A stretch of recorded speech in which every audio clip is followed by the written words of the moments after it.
Olá pessoal, tudo bem? Estamos aqui de volta para mais uma live. E o tema hoje é coronavírus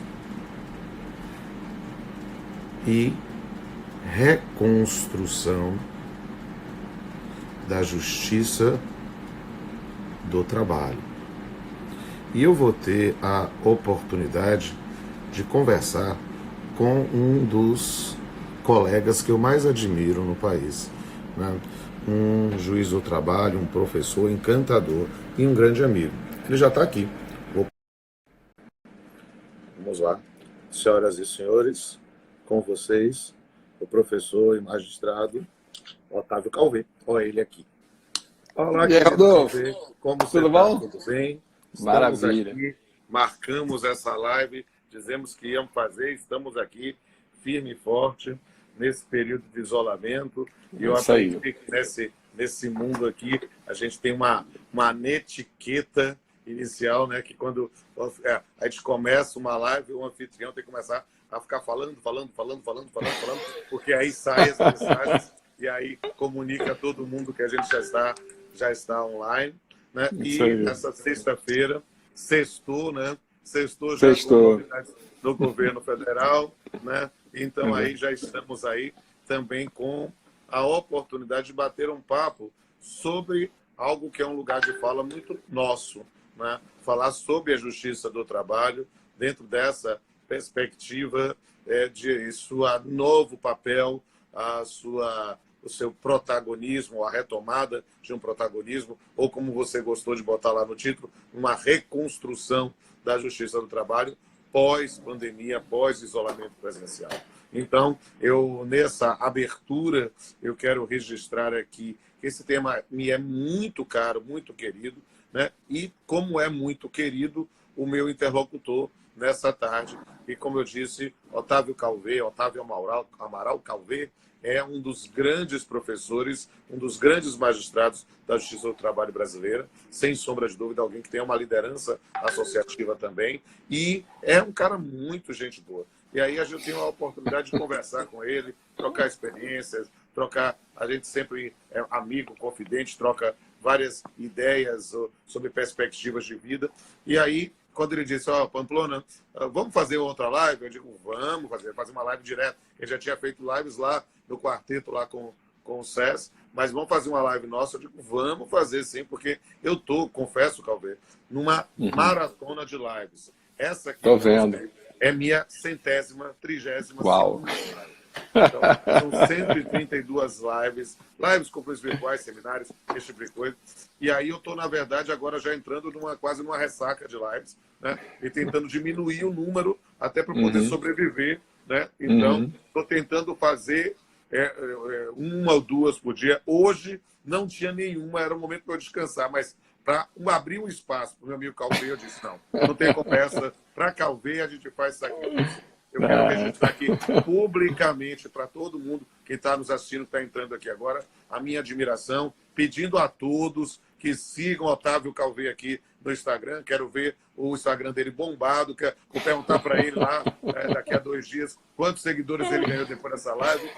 Quero que o pessoal me siga, veja os canais do YouTube. Essa live vou deixar aqui disponível. Antigamente a gente deixava disponível, né, no próprio ícone, mas agora mudou. Ele já vai direto para o feed. Eu vou colocar no feed e vou baixar no canal do Legal. YouTube para ficar mais fácil para o pessoal acompanhar. Já tem aí um bom número de pessoas nos assistindo nesse momento. E aí sim, já terminei esse bate-papo sozinho, né, esse monólogo que o anfitrião tem que fazer. E aí digo, boa tarde, Calvé.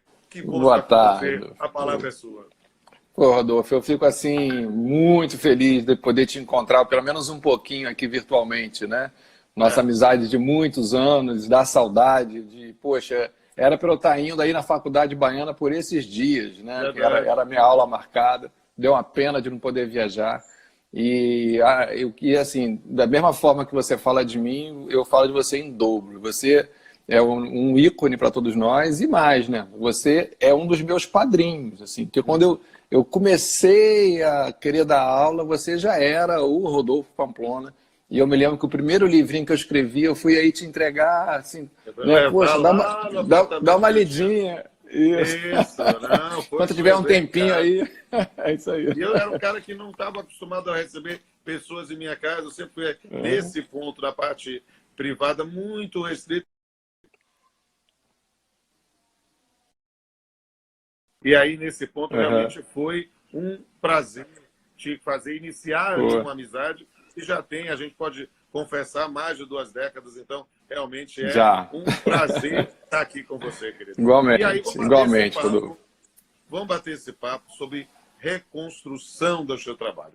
Eu tenho falado, vou fazer, digamos assim, levantar a bola para você falar, né? Eu tenho falado com frequência em tantas lives que fiz, e você sabe que eu tenho essa tendência polímata, né, de atuar em várias áreas, várias Uhum, frentes. Então, eu fiz muita coisa em direito civil, em direito contratual, direito de família, em direito de uhum, trabalho, em processo de trabalho, em outros campos do pensamento, mas as minhas lives trabalhistas, em especial, eu tenho acentuado uma linha de pensamento, de dizer que o direito do trabalho hoje, na verdade, é quase um chavão dizer que a gente vive um momento paradigmático em geral, porque é uma mudança de modelo, uma mudança de postura, uma mudança de forma de lidar com o mundo. Ninguém uhum, acreditaria que a gente ia passar mais de 30 dias em isolamento. Se uhum, alguém falasse isso ano passado, uhum, ninguém ia acreditar. E é um modelo de mudança no mundo. Eu estou dizendo para que a gente não vai voltar ao normal. O normal, na uhum, verdade, é o passado. Nós vamos aprender, vamos construir nesse novo caminho que se faz caminhando um novo normal, uma nova uhum, perspectiva de atuação. Só que, dentro, né, dessa construção normal, eu já tenho pelo menos algumas convicções sobre o nosso campo de atuação. Estou literalmente preparando para você cortar. Que é uhum, justamente essa questão de uma mudança do foco na disciplina jurídica das relações de trabalho, seja do direito uhum, material, seja do direito processual, pense-se na justiça do uhum, trabalho. Por quê? Porque desde a Lei 13.979, na primeira menção específica de que a ausência ali não era injustificada, a gente já começou a voltar a explicar diferença de suspensão e uhum, interrupção, até quando o empregador pagava, quando é que passava pelo INSS, né? Toda aí a pandemia de NPs que recebemos, a discussão sobre aspectos constitucionais, tantas reflexões que tivemos, fazendo com que o direito do trabalho retomasse um protagonismo, né, que uhum, estava meio nublado, estava meio escanteado pós-reforma trabalhista. Né? E aí uhum, digo isso com muita pressão, inclusive que eu tenho assim, uma resistência a falar que o direito do trabalho está renascendo das cinzas, porque ele não está renascendo das cinzas, porque ele nunca morreu. Na verdade, ele uhum, está retomando um protagonismo que nunca uhum, deveria ter desaparecido. E no campo processual, a uhum, Justiça do Trabalho também está digamos assim, na crista da onda. Seja na uhum, discussão, um campo que é muito próximo para mim, da interface do direito civil com o direito do trabalho, a ideia da aplicação da teoria da imprevisão em relação a acordos pré-pandemia, a própria noção da própria atuação da Justiça do Trabalho. Eu fiz uma live maravilhosa lá com o vice-presidente do TRT da 4ª Região, o Francisco Rossal, sobre uma uhum, atuação da Justiça do Trabalho para o estímulo à negociação coletiva, aquela fase pré-processual do dissídio, mas não era para fazer dissídio, não, era para instigar e fazer, mediar mesmo, através de juízes de uhum, primeiro grau delegados por ele. E, nesse momento aí, já para levantar a bola para ti, numa retomada deste processo, em que nós ficamos um tempo com os prazos processuais suspensos, tivemos a retomada disso e estamos agora numa fase de estudo, mas já de aplicação, para audiências por videoconferência. Um novo processo e talvez uma reconstrução do nosso rito trabalhista. Talvez um uhum, rito alternativo emergencial, talvez um aprendizado para a construção de um novo rito também pós-pandemia. Então, na uhum, verdade, eu não tenho dúvida digamos assim, da condição de protagonista que a Justiça do Trabalho tem nesse ponto, mas nessa circunstância, construindo um novo caminho. E isso, na uhum. verdade, é tudo uma introdução, para que agora sim eu deixe você falar à vontade e eu só fico dando pitaco. Eu acho assim, Rodolfo, concordo com tudo que você falou, tá? Acho que a gente, para além de encontrar soluções provisórias, a gente está percebendo que a nossa cultura já precisava ter mudado há muito tempo. Muita coisa que a gente está tendo que fazer agora, obrigatoriamente, a gente já poderia ter feito há mais tempo, de uma forma mais suave, de uma forma mais debatida, mas sempre com muita resistência. E muita resistência, eu acho, cultural, preconceito, medo, né, de mudança. E a crise, ela vem sempre para isso também, né? A crise, ela sempre vem para derrubar modelos e construir novas possibilidades, né? A primeira coisa que eu acho que ficou patente que a gente estava errado é em não aceitar negócios processuais, por exemplo. Isso está patente. A audiência hoje virtual, ela funciona tão bem na proporção em que as partes consigam fazer negócios processuais, né? Perfeito. Para eu poder fazer, para eu ouvir uma testemunha e eu confiar naquele depoimento, eu tenho que ter ali, das partes, dos advogados, uma chancela de validade. Quase que o juiz ficando a reboque das partes. Então, isso eu acho sensacional em termos de exercício de poder. Eu quero dizer, porque eu concordo plenamente, fui um crítico assim, feroz na instrução normativa do TST, que dizer que não aceitou. Eu digo que isso era um absurdo, porque a gente continua fazendo negócio de processual o tempo todo, quando fazia audiência, seja para inversão da pauta, para um direcionamento em relação... A gente fazia isso, só não usava o nome. E, na verdade, nós estamos vendo esse dado. E o que é interessante? Não sei como é que está aí na primeira região. Eu posso falar aqui da quinta, onde eu tenho aqui minha atuação. Mas eu acho engraçado quando a gente começa a discutir a aplicação desta audiência virtual, como às vezes eu vejo colegas com uma resistência terrível a dizer, então só vou fazer audiência se a parte quiser. Aí diz, porque é a única forma de fazer. Mas eu não vou aplicar sanção, mas como você vai... Então, é algo em que não há ainda uma cultura do negócio jurídico processual, mas que, na verdade, nós estamos aí a fórceps aprendendo a construir isso. Por isso que eu gostei. Quando você me sugeriu esse nome, esse título para a live, né? Reconstrução da Justiça do Trabalho, eu disse, olha, provocativo. Achei interessante, mas faz todo o sentido, porque nós estamos reconstruindo a nossa cultura. E nossa cultura não é a minha, não é a sua. É da nossa instituição, que tinha muita resistência à ideia do negócio processual. E vá seguindo aí, que eu ia dizer, e tenha muita resistência a audiências virtuais, e tinha muita resistência à conciliação com altos poderes pelas partes, e aí vamos discutir aí, vai aí. Então, e aí eu acho que começa por aí a ideia. Tô ouvindo bem. Tá me ouvindo? Tô, acho que tá com um delay, tá mas okay? acho que tá... Beleza? Eu tô te ouvindo bem. Tá. Então, começa por aí, né? E aí eu acho o seguinte, isso me traz uma outra ideia, né? Que eu acho que também agora a gente tem que aprender a lição. O papel do advogado na justiça, né? Tá lá escrito na Constituição desde sempre. A função essencial é a justiça.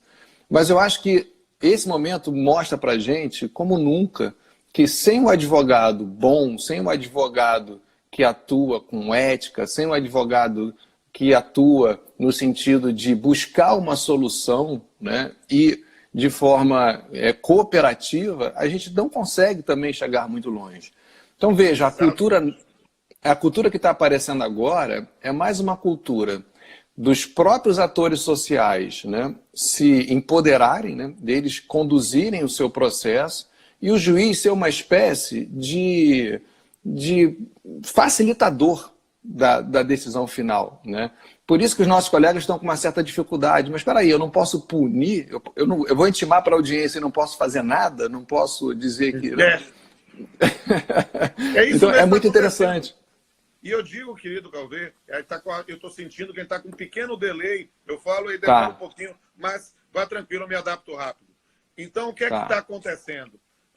Eu falo isso sobre essa retomada de não somente uma valorização, mas um empoderamento dos advogados, principalmente no campo da negociação, quando a gente vê a discussão, seja numa revisão de acordo sobre isso, é o empoderamento das partes, mas através dos seus advogados, mas principalmente, sim, do advogado como um protagonista dentro de uma prática colaborativa para a realização da audiência. Por quê? Porque as pessoas já estão perguntando aqui, né?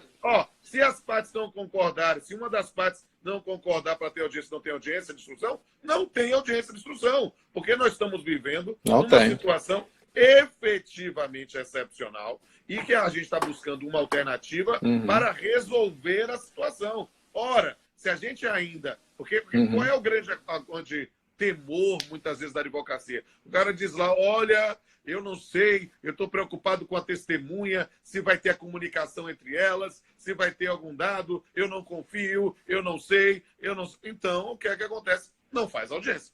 Porque se não tem a possibilidade de realizar do ponto de vista presencial, a gente simplesmente vai não negar a prestação jurisdicional, mas suspender até que isso seja possível. Isso. Né?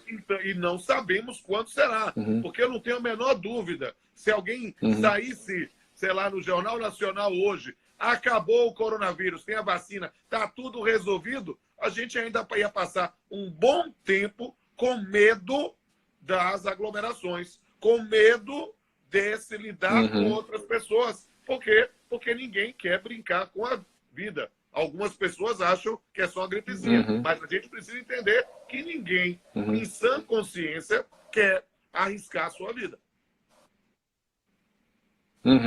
Exatamente.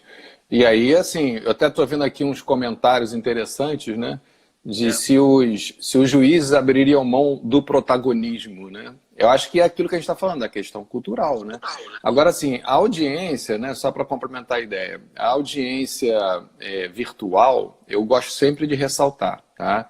Nós temos que fazer um elogio, sim, à cúpula do Poder Judiciário, né, CNJ, CSJT, porque, assim, é extremamente importante e louvável a gente ter todas as formas possíveis de manter a prestação jurisdicional. E subscrevo integralmente, né? Quero deixar isso registrado publicamente, você está autorizado, inclusive, a afirmar isso. Exatamente. E aí, a partir daí, claro, a gente vai vendo a condução para preservar os princípios que são os nossos princípios clássicos para os atos processuais. Ok, né? A audiência de instrução ela tem mais dificuldade por aquelas circunstâncias de induzir depoimento de testemunha. Esse é o principal problema, né? E aí você está lá, ou então eu estou ouvindo a testemunha, quando eu pego ela na mentira, né? Ela cai o sinal e fica por isso mesmo. Então, assim, isso a gente também é importante lembrar que, assim, fora de pandemia, esse sistema de audiência telepresencial já é feito. Você vê na área criminal, isso já é feito há muito tempo, né?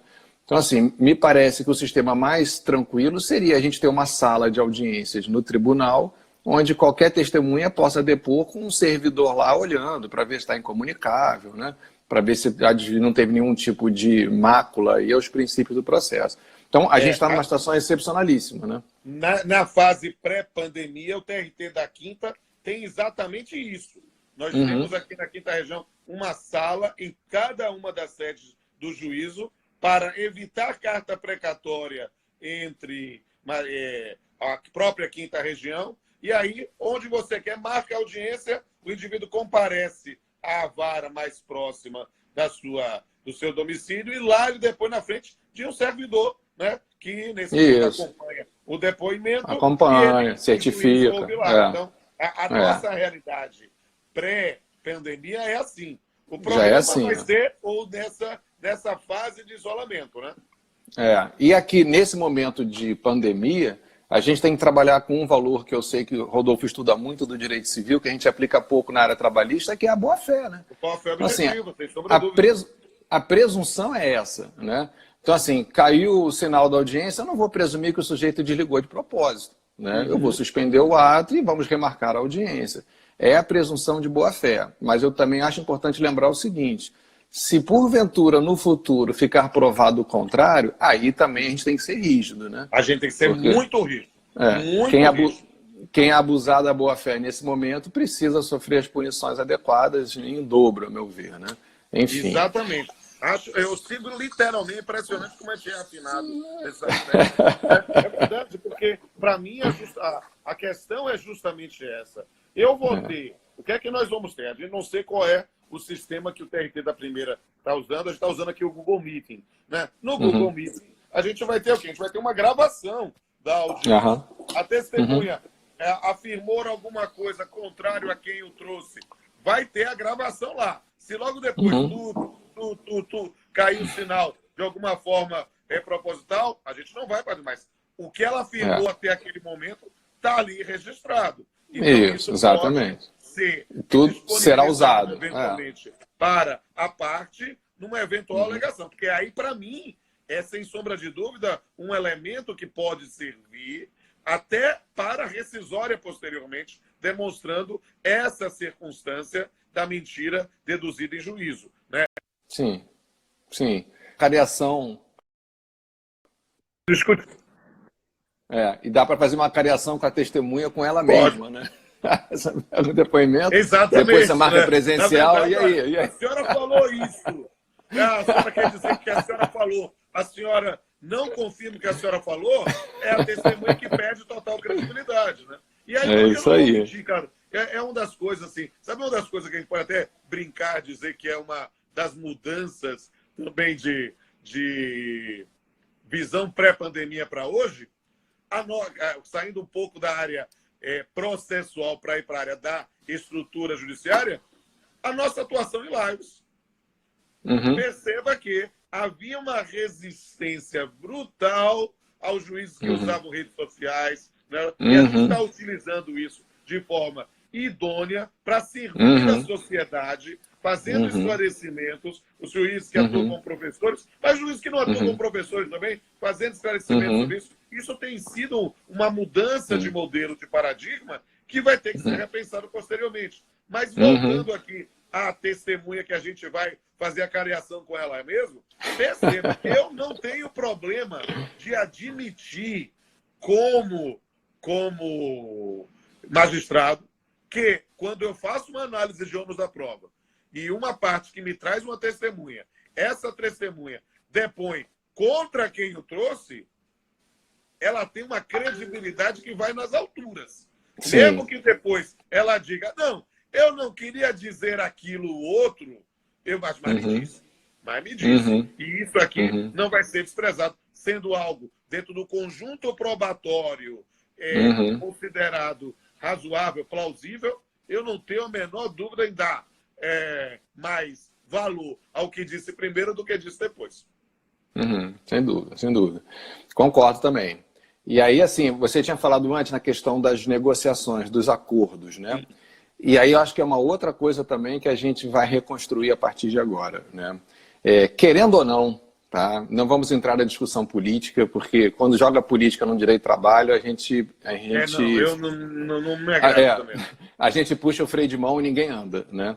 Exato. Mas o fato é, depois de tudo... verdade, muitas vezes a conversa dá marcha ré. E aí da marcha ré.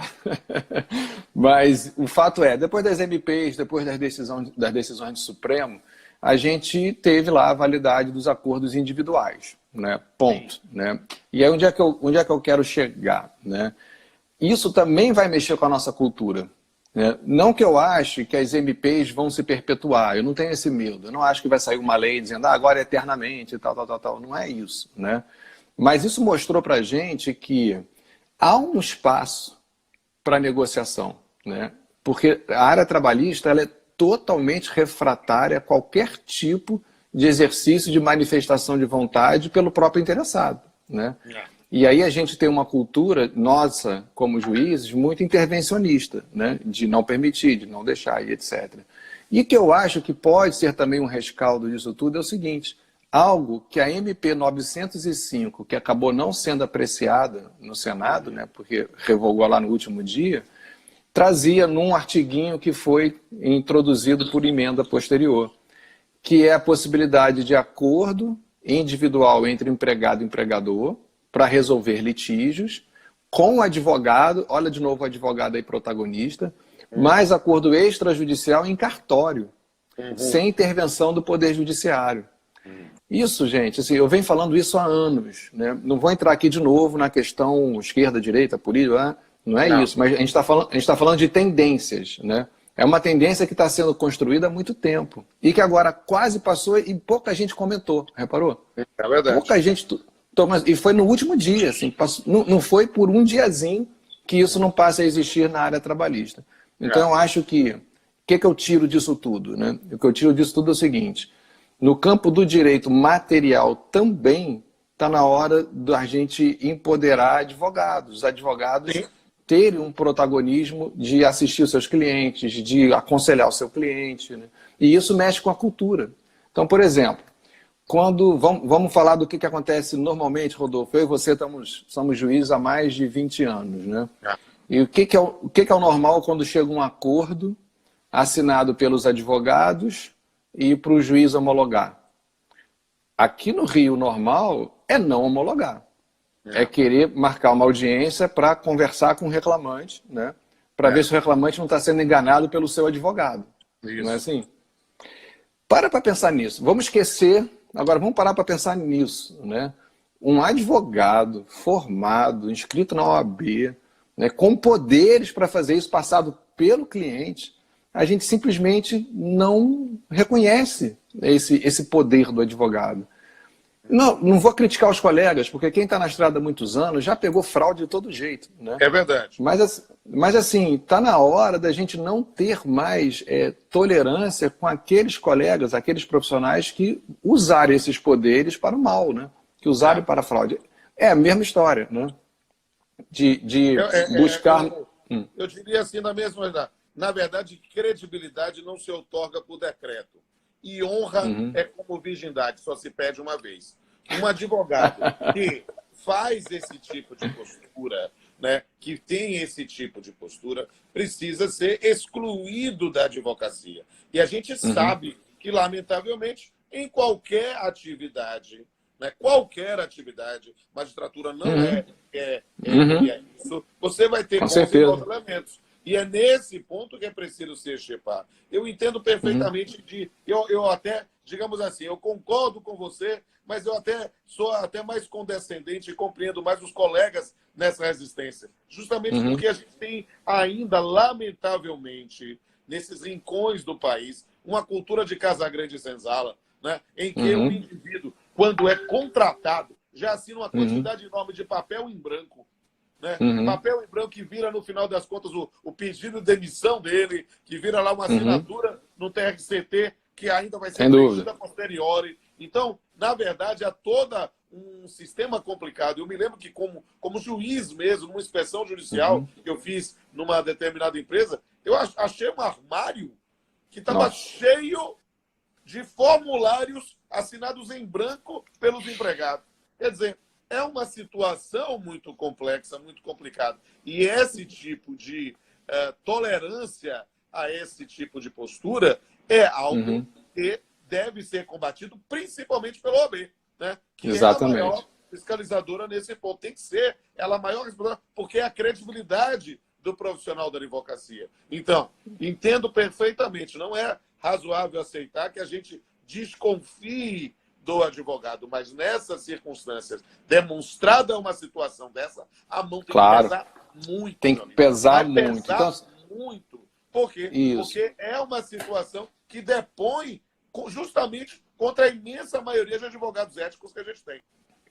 E que tem o efeito, né, colateral de, por exemplo, de entupir a Justiça do Trabalho de questões que talvez pudessem ser resolvidas de uma forma muito mais simples, muito mais rápida. Né? Era aquela velha discussão da lide simulada e da lide estimulada.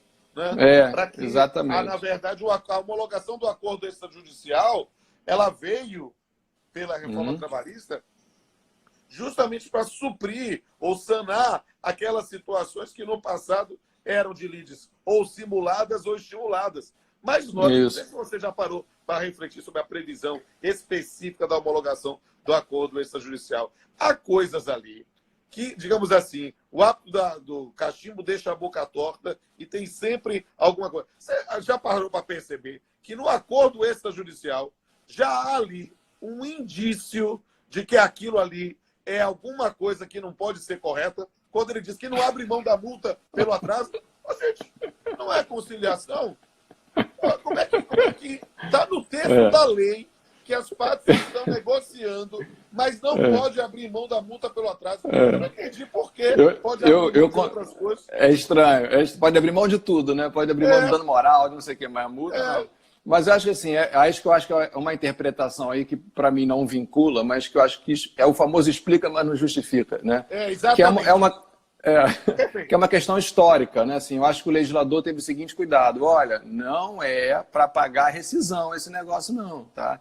Isso aí é para resolver conflito de verdade, não é para você parar de pagar a rescisão e querer pagar no acordo extrajudicial. Mas se você for pagar, tem que pagar com a multa, viu? Mas se quiser usar para pagar rescisória, paga tudo, não abre mão de nada. É meio por aí, né? Mas é mais ou menos isso. Explica, mas não justifica. E não justifica.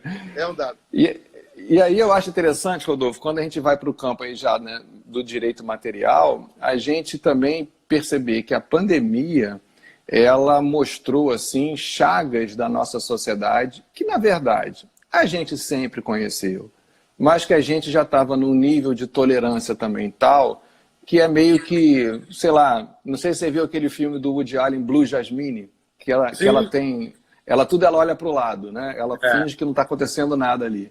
Eu acho que a gente era meio Blue Jasmine com essas questões maiores da sociedade, né? Porque assim, ficou muito claro, né, para mim, primeiro, né, que a gente tem um sistema trabalhista que não é eficiente. A gente tem que reconhecer isso. A gente tem hoje 40% das pessoas no mercado formal, mais ou menos, e temos 60% das pessoas na informalidade. E dessa galera que está fora do sistema, né, a gente tem uma massa gigantesca que não tinha nem conta em banco, que está tendo que fazer fila para receber um benefício de valor baixo. Então, assim, não é? Então, assim, a gente tem que acordar e começar a refletir agora uma coisa muito maior, que é a proteção trabalhista que a gente sempre teve, que é importante, que não pode acabar. Ela é suficiente? Né? Será que o modelo é esse mesmo para tudo? O que a gente vai fazer a partir de agora? Né? Eu acho que se a gente não usar esse momento de crise para pensar isso, né, a gente vai estar perdendo uma oportunidade gigantesca também. Né? Então, assim, plenamente. Eu costumo dizer, Calvê, e a gente às vezes quando faz determinadas críticas, e acho isso uma coisa terrível, porque a gente parece que está num mundo que as pessoas precisam seguir um fla-flu jurídico, e aí o indivíduo que tem uma perspectiva crítica de ambos os lados é um estranho mesmo. Mas eu sempre falo, e é engraçado que quando eu falo isso, às vezes em sala de aula, os alunos acham estranho porque não conseguem me identificar se eu sou fla ou se eu sou flu. Porque eu costumo dizer assim, gente, você precisa entender que o direito do trabalho brasileiro protege muito pouco. Protege muito pouco. Porque o direito do trabalho brasileiro, ele, na verdade, é caro para contratar, é caro para manter e, se não pagar, despede da mesma forma. Está tudo errado. O direito do trabalho devia ser barato para contratar, barato para manter e caro para caramba para extinguir. Ou seja, a lógica da Convenção 58, numa perspectiva mais ampla de proteção. Eu estava ouvindo o João Léo Amado outro dia lá de Portugal, ele dizendo que não faz sentido haver direito do trabalho sem garantia de emprego, porque a gente precisa ter, nesse ponto, uma garantia, e aí, incluindo o tema que você falou, garantia de trabalho e renda. E aí, para todas as modalidades de trabalho humano, não somente o trabalho subordinado. Então, as pessoas saem da ideia de ser CLT para ser PJ, não porque ser PJ é uma forma de contratação diferenciada, mas pela carga tributária. Então, na verdade, a gente devia ter realmente uma revisão do nosso sistema trabalhista para que ele não fosse tão caro e se preocupasse mais efetivamente com a proteção do posto de trabalho, que no final das contas é da proteção da renda. Ou seja, que o direito de trabalho só funciona no capitalismo. E isso é uma das coisas que eles precisam entender. A lógica que o direito de trabalho é... Calmon de Passos, que eu fui assistente dele 4 anos, ele dizia isso para mim o tempo todo. Pamplona, o direito de trabalho é o estabelecimento das regras aceitáveis da exploração. mas efetivamente pensando numa situação fática em que a gente tem uma proteção da dignidade, cara. Então, isso é muito estranho, porque a gente fica nesse jeito de trabalho que é caro, que protege um determinado grupo de pessoas e que, na verdade, não protege em si o direito. Só você entender.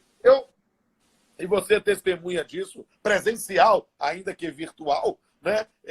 Nos nossos debates, eu profetizei que o Supremo ia reconhecer a constitucionalidade do acordo individual.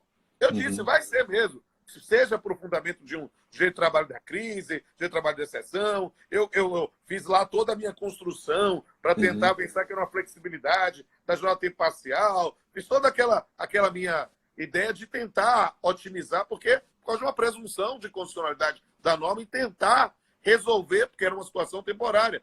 Mas perceba, eu não sou cego para a realidade. Se eu recebo um monte, e essa coisa de rede social, a gente tem que responder sempre dizendo que a gente é magistrado, não pode responder com esse tipo de coisa. Mas a quantidade de pessoas que mandam mensagem para a gente dizer assim, doutor, o meu patrão mandou aqui um acordo individual para redução do meu salário. Eu sou obrigado a aceitar? Qual a resposta? Eu digo, é um acordo, você não é obrigado a aceitar, mas não tem como garantir o seu emprego. Então, na verdade, a lógica é que nós tivéssemos um sistema que preservasse o emprego para ele, se empregado, analisar, poder ponderar de forma absolutamente livre, dizer, olha, eu quero aqui porque realmente eu preciso nessa circunstância e eu não quero perder o trabalho, não quero perder o posto de trabalho nesse momento. Por quê? Porque há toda uma noção, há toda uma garantia, e aí a gente pensa em garantia de emprego, questão da renda, para tentar sempre de forma excepcional. Mas, na verdade, para usar uma expressão quase chula, às vezes mesmo é uma coisa do dar ou desce, ou você aceita ou acabou. Então, isso é um resquício de autoritarismo do nosso sistema. Então, a gente tem um sistema que é autoritário para a relação de direito material, que reflete no processo do trabalho, e a gente tem vários colegas que acabam sucumbindo a esse autoritarismo também na atividade judicional, que é a pior coisa para a atuação. É ótimo para zerar passivo, de meta, do CNJ, mas para realizar a prestação judicional, a nossa atuação deve ser muito mais como um construtor, um mediador de uma solução. Claro, quando um não quer, dois não bicam, e a gente julga. Mas a verdade é perceber que a gente pode construir justamente numa grande parceria, né, com os advogados. Concordo plenamente. E eu acho que a gente tem que lembrar o seguinte, né? Outra mazela nossa, quando a gente fala em direito do trabalho, eu vi umas mensagens aí falando até de escravidão. A gente tem um país que tem de tudo, né? E é muito complicado a gente aplicar uma mesma lei trabalhista, desde o nosso, digamos assim, nosso cliente comum na Justiça do Trabalho, né? Que é o pessoal de mais baixa renda, de nível sociocultural menor, né? Acho que a grande maioria de usuários da Justiça do Trabalho são os reclamantes de até 3 salários mínimos, alguma coisa assim, né? É a grande maioria. Mas a área trabalhista não é feita só disso, né? Então a gente tem que... Outra coisa que eu acho que a gente tinha que começar a pensar também, e é um debate antigo, né? De um direito do trabalho com níveis de proteção adequados, né? Sim. A gente vai ter esse sujeito que, se ele não assinar o acordo individual, ele vai ser mandado embora, entendeu? Mas a gente vai ter o sujeito que o empregador está pedindo, pelo amor de Deus, para ele continuar trabalhando. Isso. A gente tem tudo isso misturado, né? E aí eu acho que um erro clássico nosso é jogar tudo, como alguém falou aqui, ó, tudo no mesmo liquidificador. Exatamente. E aí o juiz tende a ser um sujeito que meio que faz um rolo compressor, né?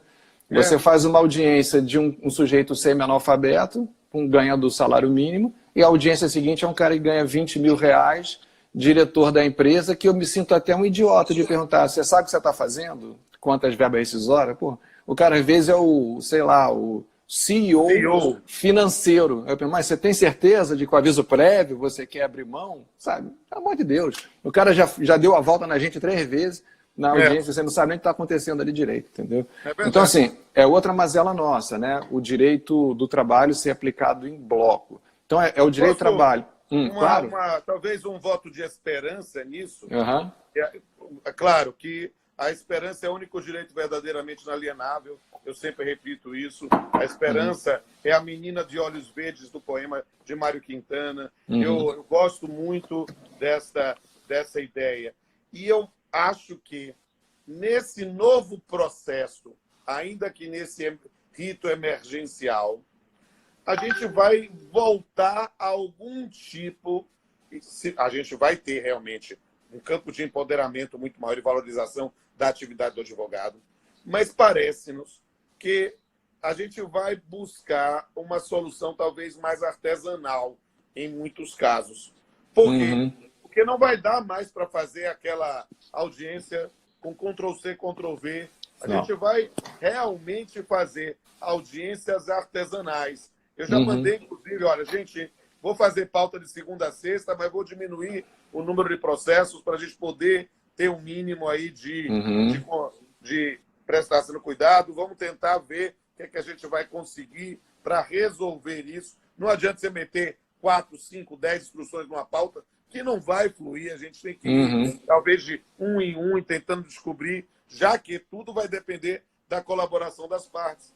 E aí, nessas circunstâncias, talvez a gente possa imaginar, não sei, talvez seja muita esperança da minha parte, talvez um pensamento pueril, né? Mas nesse campo de trato mais artesanal da prestação jurisdicional. Sim, e eu acho que o sistema pede isso da gente, né? Desde que a gente começou com pós-positivismo, né, de julgar por princípios, o que se pede é isso, é uma decisão única para cada caso concreto, né? Só que isso, aliar isso ao volume de demandas que a gente recebe com metas e cobranças, é que o sistema entra em crise, que você começa a ter que produzir em massa, e aí você marca lá a audiência de 5 minutos, né? O cara chega, né, eu já até brinquei uma vez, eu fiz o pregão, a porta da audiência estava fechada. O advogado ficou batendo na porta para entrar, coitado. E eu fazendo pregão. Aí quando abriu a porta, eu falei, doutor, já está arquivado. Nossa, o cara quase pulou no meu pescoço. Falei, doutor, brincadeira, bom dia, senta aí e tal. Mas eu acho que a gente tem que realmente repensar muita coisa, né? Agora, para isso também, Rodolfo, vem aquele outro debate, que é o debate do empoderamento extrajudicial, que deve ser feito por advogados, pelas as velhas comissões de conciliação prévia, que talvez na época a sociedade não tivesse pronta, talvez hoje já esteja um pouco mais, né? E aí isso passa, né, por tudo, passa por um direito material do trabalho, que permita também essa maior possibilidade de você fazer as coisas, né? Olha, eu vou dizer assim, da minha experiência de polímata, a gente tem uma experiência de solução extrajudicial no campo das relações de família. E talvez aí essa busca de tratamento diferenciado seja interessante. A gente tem o divórcio extrajudicial, e que a gente tenha alguns tipos de requisitos. A ideia pode partilhar bens? Pode. Mas se tiver filhos menores incapazes de atuação do Ministério Público, não poderia. Então, talvez algum tipo de limitação, como fizeram talvez com o hipersuficiente. Com o hipersuficiente, então, né? A gente pode talvez pensar essa mesma linha. Sempre com advogado, sempre com advogado. Sempre. Não há possibilidade de ser senão não vai. Não dá, porque a ideia da presença do advogado é de, literalmente, substituir a credibilidade do Poder Judiciário pela credibilidade do profissional da advocacia. Exatamente. É isso mesmo. E mais, Rodolfo, olhando também, coisa que a gente não tem cultura, né, mas que a Constituição manda a gente fazer, para o tipo de empregador também. A gente não pode tratar a grande empresa multinacional da mesma forma que a gente trata o pequeno microempresário, que coitado, né? Para ir numa audiência ele tem que fechar às vezes a loja porque não tem ninguém para ficar lá, entendeu? Então assim, também isso tem que entrar nessa conta. Então a gente tem que pensar, né, num direito do trabalho que atenda essas necessidades, porque aí não é destruir o princípio da proteção, né? Não é acabar com a irrenunciabilidade, não é isso. Mas é colocar as coisas dentro dos seus compartimentos, ou seja, qual é o grau de proteção que é necessário para cada tipo de situação, né? E lembrando o seguinte, que para mim tudo isso é um programa, aí eu não vou ser esperançoso, eu vou ser utópico e não vou ver isso, eu não vou estar vivo para ver, mas de um momento em que as pessoas consigam ir, né, ganhando o que a gente quer para todos nós, para os nossos filhos, que é a autonomia, né? Autonomia no sentido puro da palavra, né? Da Sim, pessoa poder ter condições de fazer as suas escolhas. A gente faz, né, muita intervenção porque a gente compreende nesse nível de evolução que a gente está na sociedade que nem todo mundo está completamente com possibilidade de fazer escolhas, não digo nem boas, mas escolhas que realmente queira, né? E que compreenda o alcance das escolhas e que as escolhas, enfim, sejam feitas de forma livre, efetivamente. Então, assim, a gente tem que, na área trabalhista, pensar que a gente não tem que ter uma ideia de manter as pessoas nesse status quo eternamente, né? Eu acho que o direito do trabalho é um programa de libertação, né? É isso que sim, a gente deseja. Ele vai se adequando conforme a gente vai chegando. E aí entra o debate, que é o debate das novas formas de trabalhar, né? Que, sim. de novo, a gente não conseguiu dialogar sobre isso antes É, de acontecer, né? é. Já aconteceu. A gente tem milhões de novas formas de trabalhar que o nosso modelo não alcança. Então a gente realmente precisa pensar nessa proteção adequada. Eu tenho É, chamado o princípio da proteção. Fala. não, a primeira tese de doutorado que eu orientei, eu tô chique, né? Eu fui orientador da nossa conselheira do CNJ, a Flávia Pessoa, Uau! né? Então, Maravilha! a tese de doutorado da Flávia Pessoa, né, foi minha primeira, ela é minha primogênita, ela foi minha primeira Uhum. orientanda do doutorado e primeira supervisionada de pós-doutorado. Você podia fazer Maneiro. pós-doutorado aqui na UFA, ia ser ótimo. Já É pensou que mesmo? chique? Pô, Então tá ótimo. feito já. Já vou. Então, ia ser Me ótimo. passa as Você informações. está animando, tranquila, facílimo. A gente faz isso, que é um estágio de supervisão. E aí, ela Legal. foi minha primeira orientanda de pós-doc. E quando eu comecei a orientá-la, né, a gente estava trabalhando justamente o Estatuto do Trabalhador Autônomo Dependente lá da Espanha. Da Né? E a Espanha. gente pensando nisso, e com a própria noção da nossa visão originária sobre a reforma do judiciário, sobre a ideia de relação de trabalho, a justiça do trabalho, over, hiper, mega power, né, que pudesse abranger todas as formas de trabalho humano, como a gente propugnou, e que não, Não aconteceu? não aconteceu. O Uhum. STJ nos afastou, com certeza, na súmula 366 e todas as Uhum. decisões seguintes. E nós estamos vendo, na verdade, um esvaziamento da Uhum. competência da Justiça do Trabalho.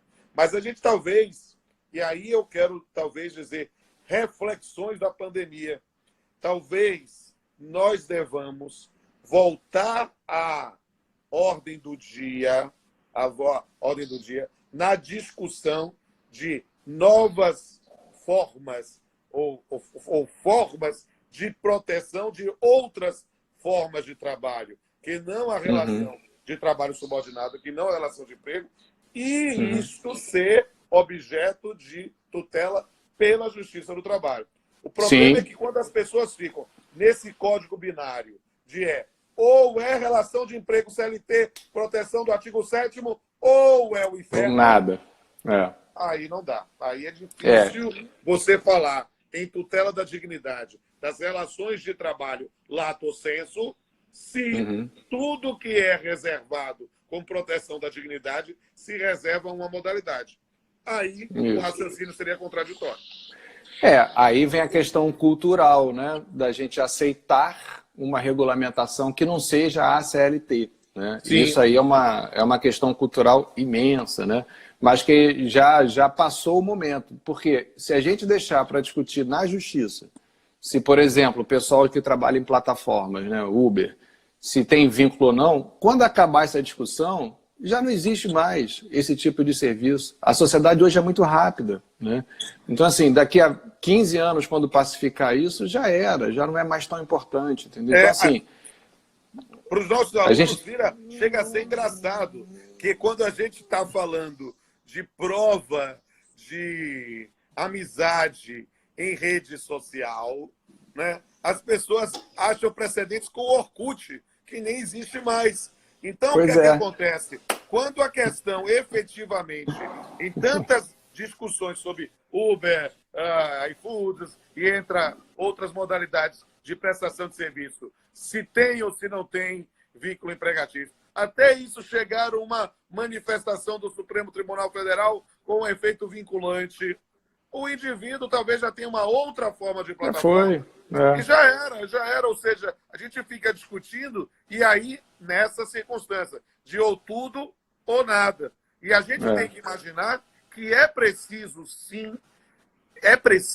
buscar uma forma de tutela da dignidade dessas modalidades de trabalho que hoje mostram-se extremamente importantes. Nós temos aí, a gente fala dos heróis, médicos, enfermeiros, mas temos que falar dos heróis, dos entregadores de delivery, né, que estão aí por causa da necessidade da subsistência, arriscando a sua vida. A gente precisava buscar um sistema normativo que reconheça uma forma de tutela, ainda que seja pelo Estado, já que se quer abstrair na atividade empresarial, mas que possa preservar a dignidade do indivíduo sem precisar pensar, não, é vínculo de emprego. É vínculo de emprego. É vínculo de emprego. Isso aí. E aí fica difícil demonstrar o vínculo de emprego com um aplicativo, porque ele não tem contato pessoal com ninguém. E aí fica a velha discussão sobre pessoalidade, fica a gente tentando descobrir, não, mas ele sabe, pra gente que já tem cabelo branco, ele é meio denorex, parece, mas não é, ou ao contrário, mas não parece. Então a gente fica tentando entender isso, quando na verdade a perspectiva é ser maior, dizer, temos de tutelar todas as formas de trabalho, independentemente. E aí o que é que eu acho que é interessante? Pensar em algum tipo de diminuição de custos da folha de pagamento, desoneração da folha de pagamento, para que o indivíduo decidisse se ele é empregado ou não pelas circunstâncias e não pelo custo. Sem dúvida. E aí vem uma outra reflexão também, né, para a gente colocar na mesa, que é a última ponta, eu acho, né? Sim. Quem é esse ator social que tem que puxar esse debate, que tem que levar isso para frente, né? O que eu tenho visto hoje é um protagonismo equivocado, né? Quem eu vejo hoje muito na mídia preocupado com isso tudo? Juízes, procuradores, não é? E, na verdade, o grande ator social que tinha que estar fomentando isso é o sindicato, né? É o ente coletivo que dá voz a essa massa de trabalhadores que precisam de uma alternativa, empurrando justamente o Congresso, empurrando o Poder Legislativo. Então, assim, eu acho que a última ponta solta para mim é uma coisa que já está mais do que atrasada, que é uma enorme reforma sindical, para a gente conseguir uma estrutura sindical que agora, nesse momento da pandemia, se mostrou fraca, né, a ponto de ser atropelada pelos acordos individuais, porque eu não tenho dúvida, Rodolfo, se a estrutura sindical fosse capaz de absorver a negociação, nem precisaria de MP, concorda? Nem precisaria. Automaticamente a gente já chegaria numa solução pelos próprios atores sociais. Mas essa deficiência levou a essas questões todas. E leva essa fragilidade do direito do trabalho, porque o direito do trabalho ele só é vivo, né, a partir do coletivo. Né? Sim, eu dei inclusive aula hoje na graduação, né, nessa forma de videoconferência que a gente está dando, justamente sobre sindicalismo e dizendo como é importante entender o direito coletivo do trabalho, que teve digamos assim, uma crise ontológica na reforma trabalhista. Por quê? Porque teve um enfraquecimento do seu custeio, um enfraquecimento de suas garantias, mas uma ampliação de sua atuação na ideia de prevalência do negociado sobre legislado. E aí o que é que acontece? Acabando gerando uma situação, e você conhece meu posicionamento, sabe que é muito duro nesse aspecto. Quando ele está falando da MP 936, falando sobre a negociação coletiva, e a luta é para que os sindicatos efetivamente atuem e resolvam o problema das partes, e aí a gente via sindicato cobrando para negociar. Aí eu digo, meu amigo, aí é conduta antissindical, a gente está... É uma lástima. Aí é uma distorção, e aí não aceito de jeito nenhum, porque aí é falta de vergonha. Entende? Nesse ponto, eu não sou tão elegante quanto você, não. Eu digo que é falta de vergonha, e aí nesse ponto tem que pegar duro mesmo. Por quê? Porque a gente precisa perceber que não vai pedir para a mãe cobrar para amamentar o filho. Não vai pedir para a mãe para cuidar do filho. Não vai pedir para negociar pelos trabalhadores. E aí, uma vez até brinquei, estava numa palestra com um colega procurador do trabalho, aí eu falei para ele, olha, eu acho que tinha que abrir uma coordenadoria no MPT de combate ao sindicato fraudulento, né? Porque, assim, é isso que vai fazer a gente limpar o sistema para que o direito de trabalho viva, né? Porque o grande mal do Brasil é a gente pensar direito de trabalho a partir do individual, né? E o direito de trabalho não é isso. O direito de trabalho ele é fruto do coletivo, ele vive o coletivo, ele se fortalece pelo coletivo, né? Eu já não poderia ter uma regulamentação para motorista de Uber se os motoristas de Uber se unissem todos e fizessem um movimento para isso, e pressionando o Congresso? Cadê? Então, assim, aí vem uma discussão também enorme, que é a questão cultural de novo, da importância da coletividade, da importância dos movimentos, né, sociais, enfim. As pessoas estão precisando, talvez, né, aproveitar a pandemia aí para repensar, para refazer, para buscar outras soluções e, Rodolfo, o que eu acho importantíssimo que a nossa sociedade hoje precisa, né? Saber exercitar a liberdade com responsabilidade. Está todo mundo pensando muito em quais são os meus direitos, né? Mas poucas pessoas estão pensando nas suas responsabilidades, nos seus deveres, naquilo que elas têm que assumir a partir, né, das escolhas que elas fazem. Eu acho que o momento é oportuno para a gente fazer essas reflexões todas. Querido. Meu querido, nós estamos já falando já há 55 minutos. A gente tem que chegar aqui para o final. Passou que eu nem senti. Quero mandar um abraço para todo mundo que está nos assistindo. Tem uma plateia qualificadíssima aí. Em nome de todos, eu quero mandar um abraço para nossa colega Anne Hinojosa, lá que está tá aqui, desembargadora do TRT da 19ª região, foi nossa colega lá no curso na Espanha. E aí, lá na Espanha. Grande figura. E aí, quero mandar um abraço para todos e todas e dizer também para todo mundo, mais uma vez, da minha admiração pública por Otávio Calvé, para mim, um dos grandes professores e magistrados do país. Quero que todos vocês que eventualmente ainda não o sigam no Instagram, passem a seguir. Eu quero ver bombado esse Instagram dele e que essa live eu vou deixar disponível aqui no meu Instagram e também vou baixar nos meus canais do YouTube. Vai ser uma oportunidade ótima. Calvé, então lhe passo a palavra para suas considerações finais. Rodolfo, brigadão. Anne, um beijo para você também. E eu não vou falar mais muito não, só queria agradecer e falar o seguinte, Rodolfo, a próxima live que a gente fizer numa sexta-feira, a gente vai abrir uma garrafa de vinho e a gente conversa tomando um vinhozinho, né? Eu achei uma excelente ideia. Eu não sei se o CNJ vai pegar a gente, né? Eu não sei. Não, mas aí a gente faz depois das 18 horas. Depois das 18, aí tá certo. Exatamente, a gente faz uma live com vinho, vai ser live, vinho e live. Isso aí. Jurídico etílico. Combinado então, gente. Obrigado aí pela audiência. Valeu, até a próxima. Tchau, tchau. Tchau, querido.